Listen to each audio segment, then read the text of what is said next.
지난주에는 제가 캐나다 여행을 5박 6일 다녀왔습니다.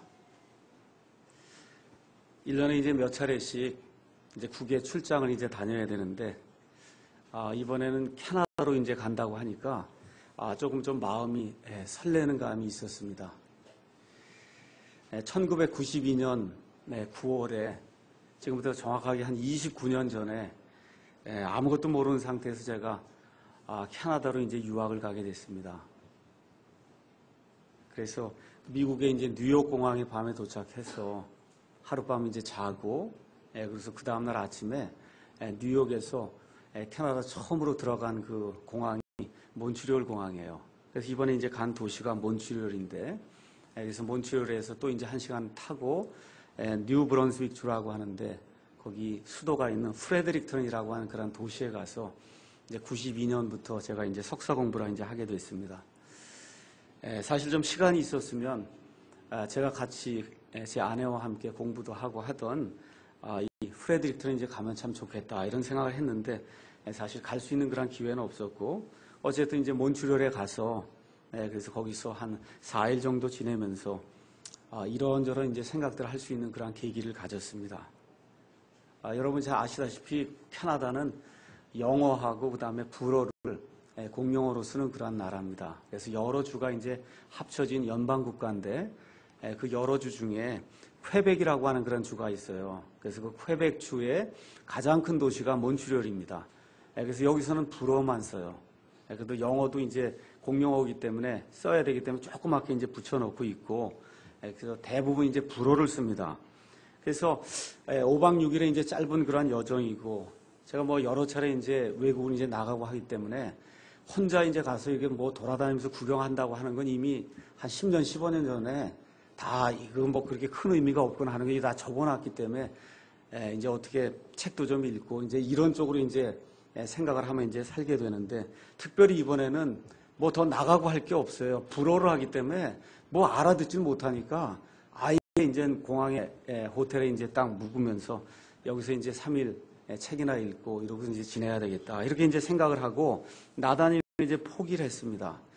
근데 이제 포기를 했는데 점심을 먹고 이제 저녁을 먹어야 되는데 뭐 없는 거예요. 그래서 이렇게 보니까 저 멀리 한 1.5km쯤 이렇게 떨어지는데 맥도날드 사인이 있더라고요. 그러니까 이제 맥도날드라도 가서 햄버거라도 좀 먹어야지 되겠다. 그래서 이제 종업원에게 물었어요. 저거 갈 수 있냐 걸어서. 그랬더니 이렇게 갈 수 있다고 가르쳐 주더라고요. 그래서 이제 맥도날드 가서 이제 점심을 먹고 돌아오는데 옆에 이렇게 보니까 옛날에 이제 캐나다에 살 때 지금부터 약 30년 전에 우리나라의 이마트와 같은 그런 데가 젤러스라고 하는 데가 있고, 그 다음에 또 백화점으로 베이라고 하는 그런 백화점이 있었어요. 근데 이제 제가 살던 그런 도시에는 도시가 작아서 베이라는 게 없었습니다. 토론토라든지 몬트리올이라든지 지금은 밴쿠버라든지 이런 데 가야만 베이라고 하는 그런 큰 그 백화점이 있었어요. 그래서 또 시간을 이제 보내야 되니까 한번 가서 뭐가 있나, 한 30년 동안 뭐가 좀 변한 게 있나 해서 이제 베이 백화점도 들어가 보고, 그 다음에 셀러스도 이제 들어가 보고, 그러고서 이제 나왔습니다. 근데 베이를 이렇게 들어가서 딱 봤는데 너무나 초라한 거예요. 야, 이게 베이 백화점이 그래도 캐나다에서는 굉장히 큰, 지금 여기식으로 얘기하면 롯데백화점 같은 그런 걸로 이 브랜치가 어디 나가면 있는 그런 백화점인데, 30년 전에 내가 여기 갔을 때 그 느꼈던 그러한 그 느낌하고 지금 미국에 가서 살아보고 뭐 세상을 돌아가면서 살아보고 여기 롯데백화점이 있고 이마트가 있고 이런 걸 다 보다가 지금 여기 가서 젤러스랑 이 베이를 보니까 너무 초라한 거예요. 너무 초라해요. 이 사람들이 이거 해서 밥 먹고 살 수 있을까 할 정도로 그렇게 초라하다고 하는 그런 생각을 이제 하게 됐어요. 다시 한번 말씀드리는 것은 모든 게 너무 많이 변했다는 거예요. 모든 것이 너무 많이 변하고 있구나. 그래서 가만히 호텔에 들어가서 내 얼굴 이렇게 보고 머리를 이렇게 한번 보니까 이게 뭐 30년 전에 팔팔하게 이렇게 돌아다니던 그런 사람이 아닌 거예요. 이게 많이 변했구나. 늙어가는구나. 한 가지 똑같은 게 남아있어요. 그건 뭐냐면 죄덩어리구나. 매일같이 죄 가운데서 허덕이며 사는구나. 이거 빼고는 나머지 모든 것들이 이 세상의 외형도 변하고 건물도 변하고 쇼핑센터도 변하고 심지어 내가 들어갔던 공항은 이제는 조그맣게 해서 없어지고 다른 공항이 돼서 거기가 이제 국제공항이 돼 있더라고요. 몬트리올에 가보니까 모든 것이 변하는구나. 또 이제 비행기 타고 오고 가려면 뭐 12시간, 13시간씩 비행기 있어야 되니까 또 할 수 없이 거기서 주는 뭐 프로그램 중에 이제 영화가 뭐가 있나 해서 또 한두 편 영화도 이제 보게 되고, 이번엔 뭐 자니 캐신과 하는 그 가수가 나왔던, 영어로는 이제 Walk the Line이라고 하는데 우리말로는 아마 앵코르라고 하는 그런 걸로 나온 그런 그 음악 가수의 그런 그 일생을 그린 뭐 이런 것들이 있더라고요. 감동적인 것도 있고, 뭐 노트북이라고 하는 그런 또 영화가 있는데 치매에 걸린 그 부인을 위해서 남편이 과거의 것들을 이렇게 읽어주면서 하는 그런 아름다운 그런 것들이 있더라고요. 그래서 이런 거 저런 걸 다 보면서 또 걸어다니는 여러 사람들을 보면서 제가 결론을 내린 게 모든 것이 다 변하는구나. 모든 것이 다 변해요. 이 세상에 소망을 두고 정말 이것만큼은 정말 영원한 진리구나 이렇게 할 수 있는 것이 과연 있을까? 비행기 타고 내리면서 그런 것이 정말 없구나. 또 이번에 하나님께 감사한 것은 이제 가기 전에 이번에는 제가 보통 때 그런 일을 하지 않는데 이번에는 불란서 말 쓰고 그러니까 아예 호텔에만 있어야 된다는 생각을 하고 DVD를 제가 4장을 가지고 갔어요. 그래서 2장은 셜록 홈스, 내가 이걸 좋아하니까 한번 가서 읽어봐야 되겠다 해서 DVD 2장을 가서 한번 봤고, 그 다음에 또 2장은 킹제임스 성경의 그 역사에 관한 그 2장을 가지고 가서 한 5시간 정도 킹제임스 성경이 어떻게 만들어졌고 이걸 위해서 얼마나 많은 사람들이 피를 흘리고 정말 많은 노력을 기울였는가, 이걸 하니까 막 힘이 솟아나더라고요. 참 정말 놀라운 그런 경험을 하게 됐습니다. 그래서 그런 것들을 이렇게 보면서 정말 영원토록 존재하는 그런 그 하나님의 말씀, 그 하나님의 말씀이 증언하시는 그 하나님, 그분만이 영원하신 분이시구나. 그 말씀을 다시 한번 생각해보는 그러한 계기를 갖게 됐습니다. 여러분과 제가 가지고 있는 이 성경 말씀 속에 그 하나님이 누구신가? 오늘은 영원하신 그리스도라고 하는 그런 제목을 가지고 영원토록 변함없으신 우리 주 예수님이 어떤 분이신가? 하나님의 말씀을 통해서 한번 생각해보는 그런 시간을 갖도록 하겠습니다. 오늘 히브리서 13장 8절 말씀을 제가 읽었습니다.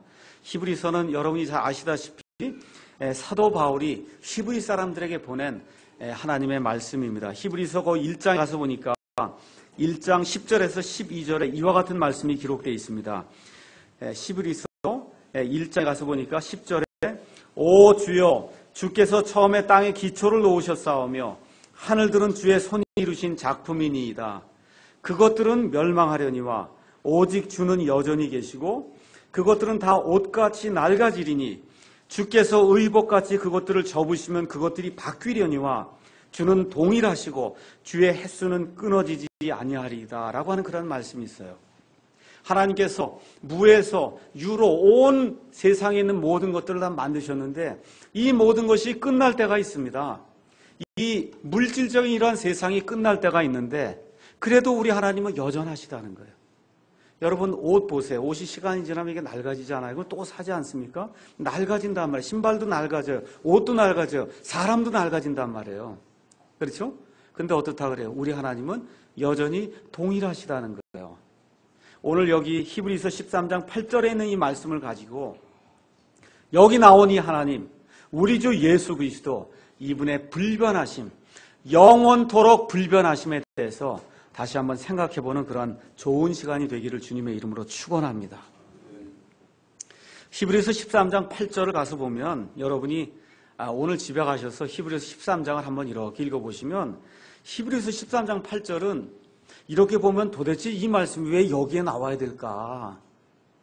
앞도 이렇게 연결이 되지 않는 그런 상태에서 갑자기 히브리서 13장 8절이 예수 그리스도는 어제나 오늘이나 영원토록 동일하시니라 하는 그런 말씀이 갑자기 툭 튀어나옵니다. 그러니까 이 말씀을 제대로 이해하기 위해서는 사도 바울이 히브리서 전체에서 아니면 히브리서 특별히 11장, 12장, 13장에 가면서 이야기하려고 하는 그 내용을 이해하지 못하고는 이게 갑자기 여기서 왜 나오는가? 제대로 이해할 수가 없습니다. 그래서 제가 히브리서 13장 8절이 나오게 된 배경에 대해서 먼저 잠깐 설명을 드리도록 하겠습니다. 여러분이 잘 아시다시피 구약시대 믿음의 사람들의 그 열전이 히브리서 11장에 기록이 되어 있어요. 아벨로부터 시작해서 구약시대 여러분이 알고 있는 그런 유명한 믿음의 사람들의 그런 행적이 그 안에 기록이 되어 있습니다. 가서 보시면 이 세상에 살면서 이 세상을 순례자와 나그네처럼, 순례자와 나그네처럼, 그게 무슨 얘기예요?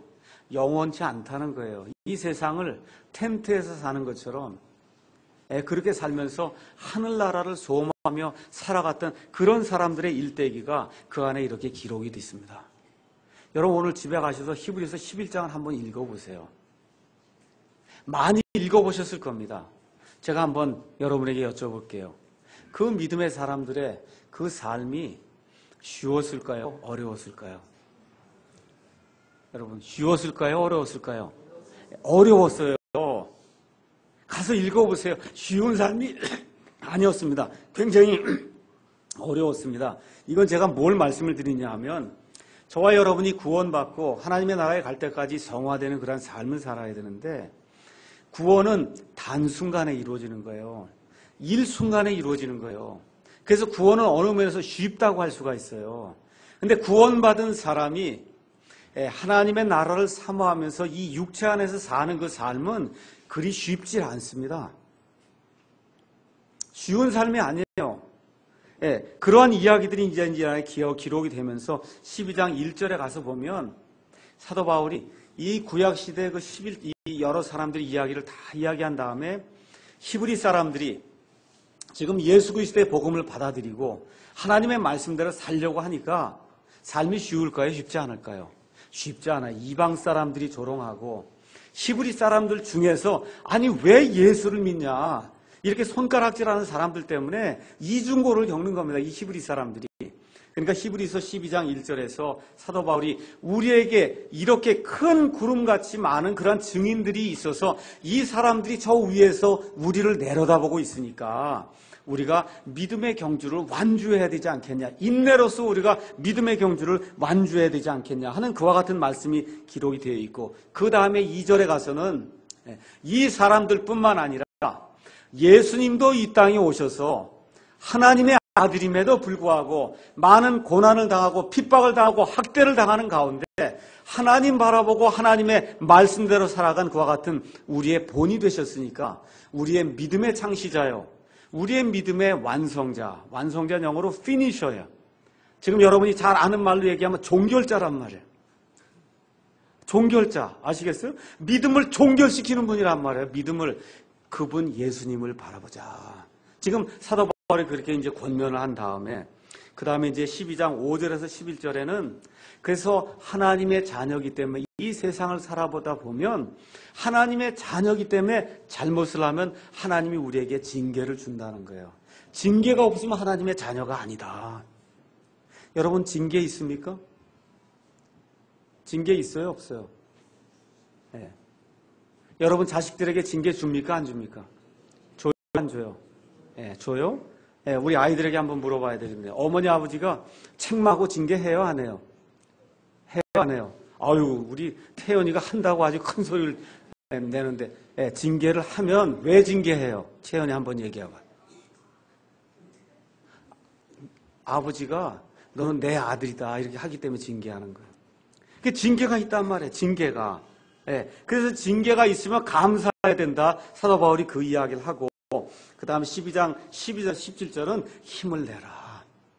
힘을 내라는 거예요. 12절에 그러므로 늘어진 손과 연약한 무릎을 일으켜 세우라는 거예요. 이게 힘을 내고 우리의 최종 목적지 하늘나라에 갈 때까지 힘을 내서 믿음의 전투를 해야 된다 하는 그런 내용이 이제 그 안에 기록이 되어 있습니다. 그 다음에 이제 마지막으로 12장 18절에서 29절에는 구약시대의 그 믿음의 사람들과 지금 예수님이 오신 다음에 신약시대의 믿음의 사람들의 차이가 있다. 구약시대에 가지고 있던 게 뭐예요? 모세의 율법에 지나지 않았다. 이제는 예수 그리스도의 은혜에 도달한 그런 사람이 우리가 되었다. 구약 시대는 어디에 도달했어요? 시내산에 도달했단 말이에요. 시내산에 하나님의 음성이 나오니까 무서워서 벌벌벌벌 떠는 이와 같은 율법의 시대에 이르렀지만 우린 그게 아니에요. 어디에 이르러요? 하나님의 부드러운 음성, 예수 그리스도의 그 십자가에서 흘려주신 그 보혈의 피에 이르는 그와 같은 아름다운 지위를 얻은 우리가 되었으니까 하나님의 그 말씀 가운데서 믿음을 지키며 살아가야 된다 하는 그런 말씀이 12장 마지막에 이제 기록이 되어 있고 13장에 이제 모든 것을 마무리하면서 우리가 믿음의 삶을 살면서 어떤 일들을 해야 되느냐 하는 내용이 1절부터 7절에 이제 기록이 되어 있어요. 첫째, 형제의 사랑을 지속해라. 둘째, 나그네 대접하는 걸 잊지 마라. 잘 들으세요. 얼마나 좋은 말인지 몰라요. 형제의 사랑을 지속해라. 나그네 대접하는 걸 잊지 마라. 그 다음 세 번째, 결박 중에 있는 자들을 기억하되 그들과 함께 결박당한 같은 그런 심령으로 기억하라는 거예요. 이 결박당했다 하는 얘기는 하나님의 말씀으로 인해서 지금 감옥에 갇혔다는데 1차적인 뜻은 감옥에 갇혔다는 뜻이에요. 이걸 조금 더 넓게 생각하면 우리 형제들 가운데 지금 병이라고 하는데 지금 걸려서 결박당한 그런 사람도 있고 재정의 곤란, 결혼 생활의 위기, 뭐 여러 가지 그 사람을 얽어매는 그와 같은 결박 중에 있는 그런 형제들이 있는데 그 형제들을 어떻게 생각하냐면 나도 마치 그 결박에 걸려있는 그런 사람처럼 그런 심정을 가지고 그 사람을 위해서 기도하라고 지금 사도 바울이 이야기를 하고 있습니다. 그 다음에 네 번째, 결혼은 존귀한 거기 때문에 결혼 생활하는 것을 깨끗하게 유지해야 된다. 말세가 되면서 지금 가장 어려운 것이 결혼 생활을 깨끗하게 유지하는 게 이게 아주 어려워요. 보는 드라마마다 영화마다 참 내용은 보기에 참 감동적인데 가서 보면 다 안에 내용이 간음이란 말이에요. 그렇지 않습니까? 네. 이게 참 어려운 거예요. 전체 내용은 참 좋아요. 이번에 봤던 그 노트북이라는 그런 영화도 보면 너무나 인간적으로 아름다운 그런 영화예요. 근데 문제가 보면 다 간음하는 일로부터 시작이 돼서 이게 끝이 나는 그런 거거든요. Walk the Line이라고 하는 그 영화를 봤다고 말씀드렸는데 그 삶이 훌륭해요. 마약에 빠졌다고 살아나서 그래서 건전한 그런 가정생활을 하는데 그 가정생활을 하기 전에 이혼을 겪어야 되고 이혼 때문에 그 아내와 헤어져야 되고 새로운 여자와 만나서 그 여자와 만난 이후에는 평생도록 잘 산 건 사실입니다. 그래서 아름다운 이야기, 인간 승리는 맞는데 참 이 다른 쪽을 살펴보면 너무나 불행한 그런 일들이 그 안에 많이 기록이 돼 있는 겁니다. 그래서 지금 여기 결혼 생활을 깨끗하게 유지해라. 그 다음에 다섯 번째 또 가서 보니까 행실을 탐욕이 없게 하고 너희가 가지고 있는 것들로 만족한 그런 삶을 살아라. 여러분 지금 하나님이 주신 것에 만족하고 있습니까? 만족한 그런 삶을 살아라. 왜 그래요? 여기 이 세상에 올 때 가지고 온 거 있어요? 없잖아요. 갈 때 가지고 갈 거 있어요? 금덩어리 갖고 갈 것 같아요, 여러분? 아니잖아요. 가지고 있는 것에 만족해라. 왜 그래요? 내가 너를 버리지 아니하겠다. 하나님이 말씀해 주지 않았냐? 내가 너를 떠나지 않았다. 내가 너를 버리지 아니하겠다. 주는 나를 돕는 분이시니 사람이 내게 무슨 일을 할 수 있으리요? 이 말씀을 꼭 기억해라. 그 다음에 일곱 번째로 가서 하나님의 말씀을 너에게 가르쳐주고 일러주는 그 사람들을 존중해라. 이 말씀들을 사도 바울에게 준 다음에 드디어 나오는 말씀이 히브리서 13장 8절이에요. 다시 한번 읽어보겠습니다. 히브리서 13장 8절. 다 같이 읽겠습니다. 예수 그리스도는 어제나 오늘이나 영원토록 동일하시니라. 예수 그리스도는 어제나 오늘이나 영원토록 동일하시다. 다른 얘기로 하면 그분은 영원 무궁토록 변하지 않는 분이라는 겁니다. 세상은 변해도 그분은 변하지 않는다는 거예요. 그 변함이 없는 그분을 의지하고 이 세상에서 믿음의 경주를 행하라고 지금 사도 바울이 우리에게 권면하고 있는 거예요. 저를 한번 쳐다보세요. 인생이 힘드십니까? 여러분 한번 내 자신을 두고 한번 생각해봐요. 인생이 힘드세요? 오늘 이 자리에 인생이 힘드셔서 나오셨어요? 하루하루 이렇게 사는 게 힘드십니까? 예수 그리스도는 어제나 오늘이나 영원토록 동일하시다. 이 말씀으로 위로를 받으라는 겁니다. 그분의 인품과 그분의 계획은 오늘 다르고 내일 다르고 또 그 다음날 다르고 이런 게 아니라는 거예요. 그분의 인품과 그분이 가지고 오신 우리를 향한 그 계획은 영원토록 불변하다는 겁니다. 그래서 우리가 그분을 신뢰할 수 있다는 거예요. 오늘 도와주고 내일은 내팽개치는 그런 분이 아니라는 겁니다. 그럼 어떻게 그분을 우리가 신뢰할 수가 있어요? 오늘은 선한 자를 사랑하고 내일은 악한 자를 주님이 사랑하면 어떻게 그런 주님을 우리가 신뢰할 수가 있습니까? 오늘은 우리를 사랑해 주시고 우리가 죄를 지면 우리를 미워하시는 그런 분이 되면 우리가 어떻게 그분을 신뢰하고 사랑할 수가 있습니까? 오늘 이런 계획을 세우시고 내일 가서 이 계획을 바꾸시는 그런 분이 되면 우리가 어떻게 그분을 신뢰할 수 있어요? 과거에 우리를 구원해 주시고 우리가 죄를 지니까 내팽개치는 그런 분이면 우리가 어떻게 그분을 신뢰할 수가 있어요? 그래서 성경은 뭐라고 얘기해요? 한번 구원받으면 영원히 구원받는다. 그렇게 이야기하는 겁니다. 왜 그래요? 우리 예수님이 불변하시기 때문에, 영원토록 불변하시기 때문에 우리 예수님이 허락해 주신 그 구원은 영원토록 한 번 받으면 영원히 지속이 된다. 성경이 그렇게 이야기하는 겁니다. 어제 그분이 내일 그분이고 어제 그분이 영원토록 그분이라고 성경이 우리에게 이야기하기 때문에 그래서 우리가 우리의 신뢰를 우리 주 예수님께 가져다 두는 거예요. 지금의 주식하는 식으로 얘기하면 우리의 모든 것을 주님에게 베팅을 하는 거예요. 베팅을. 왜 그래요? 우리 예수님이 변함이 없기 때문에 그렇다. 성경이 그렇게 이야기하는 겁니다. 그분의 말씀이 오늘 다르고 내일 다르면 어떻게 그분을 신뢰합니까? 맞죠? 예, 그러니까 구약시대의 그 하나님이 지금 신약시대의 하나님이요. 창조하신 그 하나님이 나중에 이 세상에 오실 그 심판자, 재림자 하나님으로 동일하시기 때문에 우리가 그분을 신뢰할 수 있다. 성경이 그렇게 이야기하는 겁니다. 예수님의 명령이 어제 다르고 또 내일 다르면 어떻게 그 말씀을 따를 수가 있어요? 하나님의 말씀이 어제 다르고 오늘 다르면 어떻게 그 말씀을 따를 수가 있습니까? 지금 여기 나와 있는 이 말씀, 예수 그리스도는 어제나 오늘이나 영원토록 동일하시다. 또 다른 말로 이야기하면 예수님은 어제나 오늘이나 영원토록 그리스도다. 그런 뜻이에요. 예수님은 어제나 오늘이나 영원토록 그리스도라는 거예요. 저와 여러분을 구원하기에 부족함이 없는, 온 세상 모든 인류를 구원하기에 부족함이 없는 영원한 그와 같은 구원자시라고 성경이 우리에게 이야기하는 겁니다. 자, 그럼 오늘 이 말씀을 통해서 이 예수님이 어떤 분이신가 몇 가지로 요약을 정리를 해서 좀 말씀을 드리겠습니다. 성경 전체를 가서 찾아보니까 요한복음 1장 1절에서 3절, 우리가 시간이 좀 있으니까 성경 말씀을 좀 보도록 하겠습니다. 요한복음 1장 1절에서 3절 가서 보니까 처음에 말씀이 계셨고 말씀이 하나님과 함께 계셨으며 말씀이 하나님이셨더라. 그분께서 처음에 하나님과 함께 계셨고 모든 것이 그분에게 만들어졌으니 만들어진 것 중에 그분 없이 만들어진 것은 하나도 없었더라. 그래, 여기 나오는 말씀이 누구죠? 예수님이에요.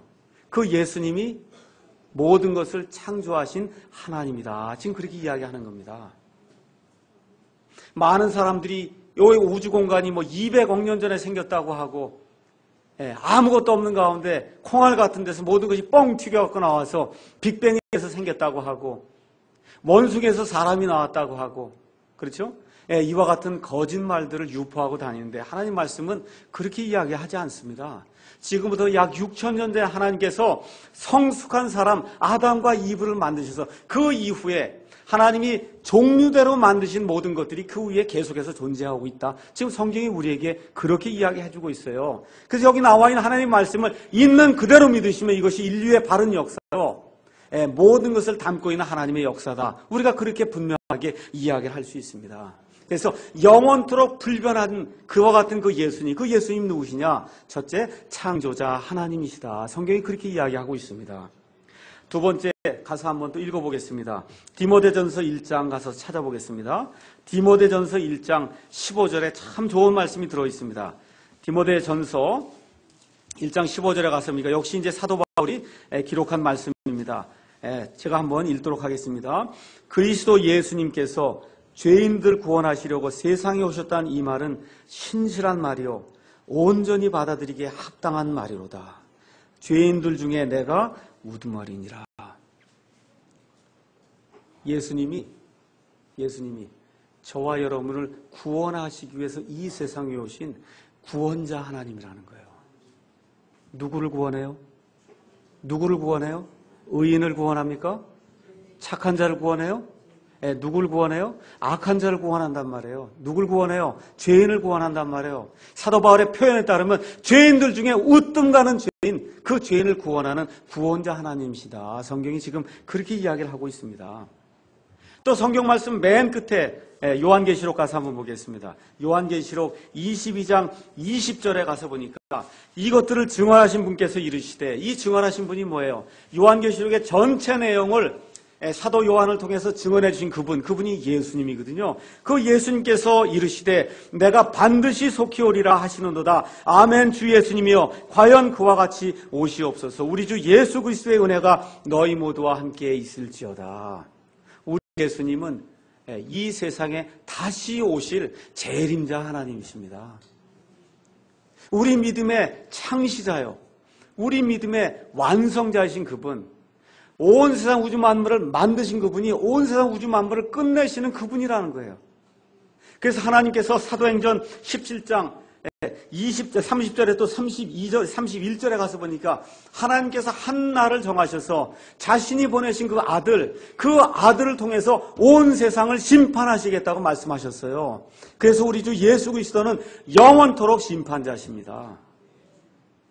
그래서 요약 정리를 다시 한번 말씀드리면 우리 예수님이 어떤 분이시냐? 영원토록 창조자 하나님이시요, 영원토록 구원자 하나님이시며, 영원토록 재림하시는 분이시고, 영원토록 우리 모두 인간을 심판하시는 심판자 하나님이시다. 성경이 그렇게 이야기를 하고 있습니다. 자, 그러면 예수님께서 이 땅에 오셔서 33년 반 동안의 삶을 사시고, 특별히 나중에 약 3년 반 동안의 그와 같은 삶을 우리가 공생이라고 얘기해요. 그 전까지 30년은 개인적인 삶을 사시고 맨 마지막에 3년 반은 모든 사람을 위한 공적인 삶을 사셨다 해서 우리가 공생애라고 이제 이야기를 합니다. 저와 여러분이 마태복음, 마가복음, 누가복음, 그 다음에 요한복음을 읽잖아요. 읽죠, 여러분? 네, 읽어요. 이걸 읽으시면서 뭘 꼭 보셔야 되냐? 하나님의 마음을 읽으려고 노력하셔야 돼요. 하나님의 마음, 병을 고쳤구나. 맞습니다. 마귀를 내쫓았구나. 맞아요. 근데 왜 그 일을 했냔 말이에요. 왜 그 일을 했냐? 그거를 읽지 못하면은, 그러면 하나님이 우리에게 복음서를 주신 그 목적을 우리가 달성하지 못해요. 복음서를 왜 주셨냐? 거길 가서 하나님의 마음을 읽으라는 거예요. 하나님의 마음. 이걸 읽지 못하고 성경을 읽으면 그러면 정말 맹목적으로 헛되게 성경을 읽는 겁니다. 제가 오늘은 복음서 전체를 요약해서 여러분에게 말씀드릴게요. 복음서에 나타나신 영원토록 불변하시는 우리 주 예수님의 그 마음을 딱 두 가지로 제가 말씀을 드릴게요. 여러 개 얘기하면 복잡해서 다 잊어버리니까 두 가지만 말씀드립니다. 이 땅에 오셔서 하나님의 마음을 그대로 보여주신 그 예수님, 그 예수님은 두 부류의 사람들을 예수님이 접하세요. 이 세상엔 두 부류의 사람이 있어요. 한 부류, 우리 예수님은 영원토록 불변하시는 창조자, 구원자, 재림자, 심판자 대신 우리 예수님은 죄인들을 사랑하시는 분입니다. 잘 들으세요. 우리 예수님은 죄인들을 사랑하시는 분이에요. 이게 엄청난 아이러니예요. 우리 하나님은 거룩한 분이라 죄가 없는 분이거든요. 근데 하나님은 누구를 사랑하는지 아십니까? 죄인들을 사랑해요. 의인들을 사랑하지 않습니다. 죄인들을 사랑해요. 오늘 여기 이 자리에 나와 계신 여러분들 의인이세요? 죄인이세요? 의인이세요? 죄인이세요? 둘 다예요. 맞습니다. 예수님으로 인해서 의롭게 된 그런 의인이지만 이 세상 지금 살고 있는 가운데 보시면 다 어때요? 죄덩어리지 않습니까? 맞습니까? 그러니까 이 자리에 나올 수 있는 자격이 있어요. 누구만 나올 수 있냐? 죄인만 나올 수 있는 거예요. 이 자리는. 죄인이래야 이 자리에 나올 수 있어요. 죄인이래야 하나님 앞에 나갈 수 있는 거예요. 그럼 이 세상 모든 사람이 자격이 있습니까? 없습니까? 있어요? 없어요? 자기가 죄인이 아니라고 한 사람 빼고는 다 하나님 앞에 나올 수 있는 자격을 가진 사람이에요. 저도 아주 큰 자격을 가지고 있습니다. 하나님 앞에 설 수 있는 큰 자격을 가지고 있어요. 왜 그래요? 큰 죄인이기 때문에. 사도 바울이 뭐라 그래요? 내가 죄인들 중에 우두머리다 그러잖아요. 이런 사람이 하나님이 기뻐하는 사람이에요. 죄 지으라고 얘기하는 게 아닙니다. 이 양심이 부드러워서 내 자신을 돌이켜볼 때, 야, 정말 이게 하나님 앞에 이게 설 수 있는 사람인가? 이 비참한 정도가 느껴져서 쥐구멍이라도 좀 찾아봐야 되겠다는 이런 마음이 드는 그 사람이 하나님 앞에 나올 수 있는 자격을 가졌다는 거예요. 우리 예수님이 누구를 사랑해요? 세리를 사랑해요. 세상 사람들이 제일 미워하는 게 세리란 말이에요. 세리를 사랑합니다. 또 누굴 사랑해요? 창녀를 사랑해요. 그러니까 남자들 중에 제일 천한 사람이 세리고 여자들 중에 제일 천한 여자가 창녀였는데 우리 예수님이 세리와 창녀는 받아주시는 거예요. 세리와 창녀는 받아줘요. 병든 자들 받아주십니다. 마귀 들린 자들 받아주세요. 없는 자들 받아주십니다. 연약한 자들 받아주십니다. 다시 말씀드려서 예수님이 용서하지 못할 죄인은 없습니다. 근데 그 예수님이 영원토록 그렇게 하신다는 거예요.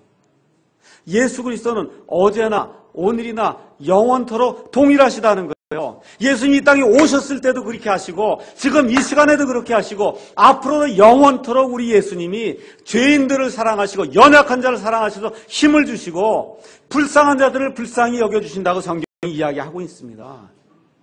하나님이 죄를 미워하시는데 죄인은 극도로 사랑하십니다.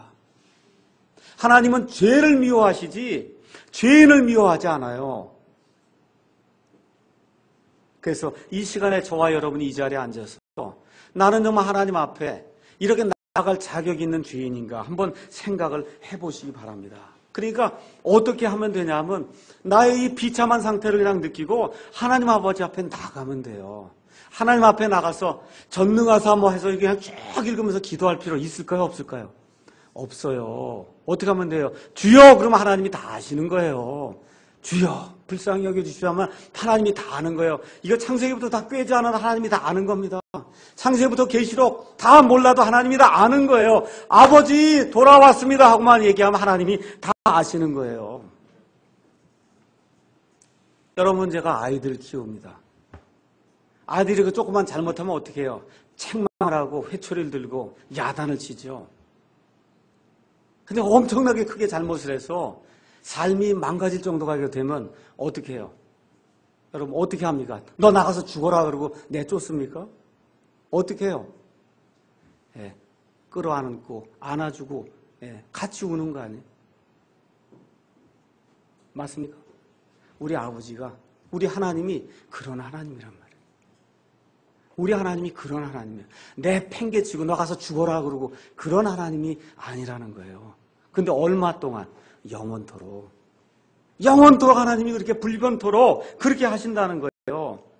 베드로가 예수님 앞에 나왔습니다. 내 형제가 죄를 졌습니다. 주님 제가 7번만 용서하면 되겠습니까? 우리 주님 뭐라고 말씀하세요? 아니다 70번씩 7번이라도 용서해라. 그 얘기는 무슨 얘기예요? 나는 무한히 용서하는 하나님이다. 우리 예수님이 그렇게 말씀해 주시는 겁니다. 근데 그 예수님이 옛날이나 지금이나 앞으로나 다 동일하시다는 거예요. 그렇게 70번씩 7번 용서해 주신 그 예수님이 과거에도 그러시고 지금도 그러시고 앞으로도 그렇게 하신다는 겁니다. 이 사실을 믿으십니까 여러분? 그래서 예수님이 당신은 죄인이냐 연약한 사람이냐 겸손한 사람이냐 예수님이 그걸 물으시는 거예요. 고넬료라고 하는 그런 백부장이 있었어요. 로마 시대 100명의 그 같은 군인들을 데리고 있는 지금식으로 얘기하면 뭐 소령이나 대령이나 아주 높은 그런 지위를 갖고 있는 그런 군인입니다. 하나님 앞에 나올 때 어떻게 해요? 내가 로마 시대 이런 장군이니까 말이지 너 이거 예수고 뭐고 이런 사람 뭐 별게 있겠냐고 이렇게 교만하게 나옵니까? 예수님 앞에 나올 때 뭐라 그래요? 내 하인이 병이 들었습니다. 그렇죠? 예수님이 가서 내가 고쳐주마 그렇게 얘기하니까 뭐라고 얘기합니까? 주님이 내 집에 내 지붕 아래 들어오심을 제가 감당할 자격이 없습니다. 여러분 복음서를 읽으면서 저와 여러분이 이런 마음을 가져야 되는 거예요. 제 집에 들어올, 어떻게 주님이 제 집에 감히 들어옵니까? 제게 그런 자격이 없습니다. 하나님이 이런 사람을 사랑하신다는 겁니다. 제가 가기 전에 송명희 시인이 적은 그 시의 말씀을 목사님이 이제 노래한 하나님의 사랑을 내가 잊었더니 그 찬송을 이제 올려놓고 갔는데 지난주에 우리 주경선 자매님이 그거를 불렀더라고요. 근데 이제 캐나다나 미국에 가서 보시면 인터넷이 너무 느려갖고 되지를 않습니다. 버퍼링이 생겨갖고 볼 수가 없어요. 그래서 내가 집에 돌아오자마자 우리 주경선 자매님이 하나님의 사랑을 내가 잊었더니 그 부른 그 노래를 다시 한번 들었습니다. 하나님의 사랑을 내가 잊었더니 하나님이 나를 사랑하시고 다시 사랑하시네. 하나님의 사랑에서 내가 떠나 있을 때 하나님이 사랑이 나를 붙잡으시며 나를 더욱 사랑하시네. 나는 그 사랑을 잊어버려도 그분은 나를 잊지 아니하시고 나는 그 사랑을 떠나도 그 사랑은 나를 변함없이 잡으시네. 우리가 과거에 생각하던 그러한 생각이 뭐예요? 내가 열심히 해야만 하나님이 나를 사랑해 주시겠구나. 맞죠? 근데 여기 뭐라고 기록되어 있어요? 하나님의 사랑을 떠났더니 하나님이 나를 사랑하고 또 사랑해 주신다는 거예요. 징계하시고 사랑하시고 위로하시고 사랑하시고 낙담하게 하시고 사랑하시기를 언제까지 한다? 영원 무궁토록 하신다는 겁니다. 왜 그래요? 우리 예수님이 어제나 오늘이나 영원토록 동일한 분이시기 때문에 하나님이 한 번 사랑하고 그 다음에 미워하고 그런 하나님이 아니다. 성경이 우리에게 그렇게 이야기하시는 겁니다. 그래서 로마서 8장 35절에서 39절에 가서 보니까 이 세상에 어떤 무엇이 우리를 그리스도의 사랑에서 떼어놓을 수 있겠느냐, 그렇게 사도 바울이 이야기하는 거예요. 왜 그렇습니까? 왜 어떤 것도 우리를 그리스도의 사랑에서 떼어놓지 못해요? 예수 그리스도의 그 사랑이 영원토록 불변하기 때문에 그렇습니다. 둘째, 우리 예수님이 극도로 미워한 그와 같은 사람이 이 세상에 있습니다. 우리 예수님이 극도로 미워한 그런 사람이 있어요. 어떤 사람을 예수님이 미워하냐면 종교인을 우리 예수님은 극도로 미워합니다. 끝까지 물고 늘어져요. 이 종교인은 예수님이 참을 수가 없어요. 얼마 동안? 영원 무궁토록. 예수님이 불변하신다니까요. 그러니까 죄인을 영원 무궁토록 사랑하시는 그분이 종교인은 영원 무궁토록 어떻게 물고 늘어져요. 지옥에 보낸다면 영원 무궁토록. 종교인은 어떤 사람이나 사람의 전통을 하나님의 말씀 위에 두는 사람. 우리 목사가 이랬으니까 나 이른다. 이런 사람 안 된다는 거예요. 우리 교회가 그러니까 이랬다. 그거 안 된다는 겁니다. 우리 아버지가 그랬으니까 나도 이른다. 그거 안 된다는 거예요. 이 하나님의 말씀이 뭐라고 이야기하는지 여기에 따라 내가 살겠습니다 하는 사람이 아니면 종교인이에요. 이 종교인은 예수님이 끝까지 물고 늘어진다. 성경이 지금 그렇게 이야기하는 겁니다. 이런 사람들의 특징이 뭐예요? 내 의로 하나님의 은혜를 사보겠다는 사람이에요. 내가 가진 의를 가지고 무엇을 지키고 무슨 학식을 가지고 돈을 가지고 하나님의 은혜를 내 힘을 한번 사봐야 되겠다는 사람이 종교인인데 우리 예수님이 이런 종교인들을 향해서 뭐라고 얘기해요? 이 독사의 자식들아, 그렇게 이야기하지 않습니까? 이 지옥 정죄를 받을 자들아, 그렇게 이야기하지 않습니까? 예수님이 미워하는 그런 사람들 되면 안 돼요. 자기 위치를 모르는 사람, 그 교만하다고 얘기하는 거예요. 하나님 보실 때 이 먼지만도 못하지 않습니까? 우리 머리도 생각이 안 돼요. 온 우주 공간 한번 생각해 보세요. 거기에 내 위치가 어때요? 먼지만도 못해요. 이런 사람이 내가 하나님입니다 하고 이렇게 나가면 하나님이 영원토록 그를 미워하신다는 거예요. 왜 그렇습니까? 자기 위치를 모르기 때문에 그렇다, 그 얘기예요. 우리 예수님의 말씀대로 다만 독사 자식들아, 회칠한 무덤이요. 우리 예수님의 또 다른 표현으로 얘기하면 위선자들아, 지금 그렇게 이야기하는 거예요. 위선자들아, 너희가 하나님을 위해서 뭘 하는 것 같은데 다 너희 의를 위해서 하는구나. 이 예수님이 그렇게 이야기하는 겁니다. 그럼 이런 사람들 예수님이 언제까지 정죄하세요? 영원 무궁토록. 왜 영원 무궁토록 하세요? 우리 예수님이 어제나 오늘이나 영원토록 불변하시고 동일하신 분이기 때문에 예수님의 정죄를 받으면 영원 무궁토록 지옥불 속에 들어갈 수밖에 없는 이런 악한 상황이 우리에게 발생이 된다. 성경이 그렇게 이야기를 하는 겁니다. 그래서 복음서를 오늘부터 가서 읽으실 때 나는 예수님의 은혜를 받을 자격 있는 죄인인가? 내 힘으로 무언가 좀 한번 해봐야 되겠다고 나가는 종교인인가? 한번 깊이 생각해 보시는 그런 시간을 가져야 됩니다. 성경 말씀 이제 요약 정리를 해서 마치도록 하겠습니다. 고린도전서 7장 31절 말씀 가서 한번 읽어보겠습니다. 고린도전서 7장 31절 가서 읽어보겠습니다.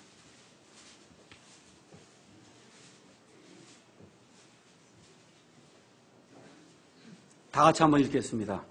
이 세상을 이용하는 자들은 남용하지 않는 자처럼 되라. 이 세상의 외형은 사라지느니라. 여러분, 이 세상에 살면서 이 세상을 이용합니까? 안 합니까, 여러분? 이용해야 안 해요? 이용 안 하고 어떻게 살아요? 신문도 봐야 되고, 슈퍼마켓도 가야 되고, 옷도 사 입어야 되고, 자동차도 사야 되고, 이 세상 이용해야 안 해요? 이용합니다. 근데 남용하는 자가 되지 말라는 거예요. 잘 기억해요. 우리 아이들에게 얘기하는 거예요. 남용하는 자가 되지 마라. 왜 그래요? 이 세상의 외형은 사라진다. 영어로 가서 제가 미안하지만 한번 읽겠습니다. The fashion of this world passes away. 이렇게 돼 있어요. 패션 알잖아요. 패션. 이 세상의 패션은, 여러분 패션쇼라고 한다. 그거 패션이야 이게. 이 세상의 패션은 사라져 없어진다는 거예요. 이거 여러분 패션이 어떻게 1년 지나면 없어지고 또 당겨오고 또 당겨오고 그렇지 않습니까? 왜 그래요? 변한다는 거예요. 이 세상의 외형과 패션은 변한다는 거예요. 그래서 제가 여러분에게 마지막으로 영원하신 이 그리스도를 붙들고 살면은 어떤 삶을 살아야 될 것인가? 우리가 교육을 받습니다. 우리가 돈을 모읍니다. 또 하나님 우리에게 준 그런 능력이 있습니다. 그것을 누구를 위해서 해야 돼요? 영원토록 불변하시는 그 예수님의 그 영광을 위해서 쓰는 것. 그것이 하나님이 기뻐하신 그런 사람이에요. 하나님이 기뻐하시는 사람. 그래서 우리의 인품이 있잖아요. 예수 그리스도를 믿으면 뭐라고 불러요? 그리스도인 그렇게 불러요. 그럼 그리스도인 하면 그리스도의 인격을 가진 사람, 인품을 가진 사람 그런 뜻이에요. 그럼 그런 사람이 누구를 드러내야 돼요? 영원 무궁토록. 영원토록 변치 않는 예수 그리스도를 드러내는 그런 사람이 돼야 된다 그 얘기입니다. 우리의 인생의 목표가 뭐가 돼야 돼요? 영원토록 불변하신 그 예수님의 장성한 분량에까지 이르는 것. 이 발꼬락에만 있으면 안 된단 말이에요. 예수님의 이 발꼬락 평생 있었는데 보니까 이 발꼬락이다. 이게 어려운 거 아닙니까 이게. 우리 인생의 목표가 어디가? 발꼬락에서 시작을 해갖고 예수님의 여기 머리까지 이르게 장성한 분량에 이르는 그런 사람이 되는 것. 그래서 영원 무궁토록 하나님의 그 본성에 참여하는 자가 되는 것. 이것이 우리 인생의 목표가 돼야 돼요. 특별히 우리의 언행이 영원토록 불변하시는 그 예수님의 언행이 되도록 저와 여러분이 노력을 해야 돼요. 성령님의 은혜를 강구해야 돼요. 성령님의 열매를 맺어야 되는 그런 삶을 우리가 살아야 되는 겁니다. 요즘 결혼한다, 이혼한다 이런 얘기들을 주변에서 많이 듣습니다. 제가 믿는 사람들에게 제가 할 얘기가 없어요. 제 말로 어떻게 설득이 돼요? 그렇지 않습니까? 그래서 제가 말씀드린 게 있어요. 영원토록 불변하시는 하나님을 의지해라. 남편을 의지하지 말고 부인을 의지하지 말고 하나님이 맺어줬지 않냐. 그렇죠? 하나님 맺어줬잖아요. 그렇게 다 서약했잖아요. 맞습니까? 네. 맞아요? 네. 그럼 누구를 의지해야 돼요? 하나님을 의지. 하나님이 맺어줬으니까 여기에 뜻이 있겠구나 하고 하나님을 의지하고 하나님을 신뢰해야 돼. 영원 무궁토록 변치 않는 거 하나님을 신뢰해야지. 남편을 바라보고 아내를 바라보면 어떻게 실족할 수밖에 없어요. 이혼할 수밖에 없는 그런 상황이 발생한단 말이에요. 예수 그리스도는 어제나 오늘이나 영원토록 불변하시고 동일하세요. 그 예수님이 결혼을 지켜주시겠다고 말씀하시는 겁니다. 그래서 기억하셔야 돼요. 하나님을 내가 믿고 나가야 되겠구나. 예수 그리스도는 어제나 오늘이나 영원토록 불변하시는구나. 이 하나님을 의지하게 될 때 인생의 문제들이 해결될 줄로 믿습니다. 우리 하나님 불변하십니다. 우리 예수님 불변하십니다. 이분에게 우리의 신뢰를 두고 베팅을 그분에게 하고 그리고 앞으로 나가는 그런 아름다운 인생을 우리가 계획하면 우리 주님께서 자기를 신뢰한 자들을 낙담에 이르도록 만들지 아니할 줄로 제가 확신합니다. 기도하시겠습니다.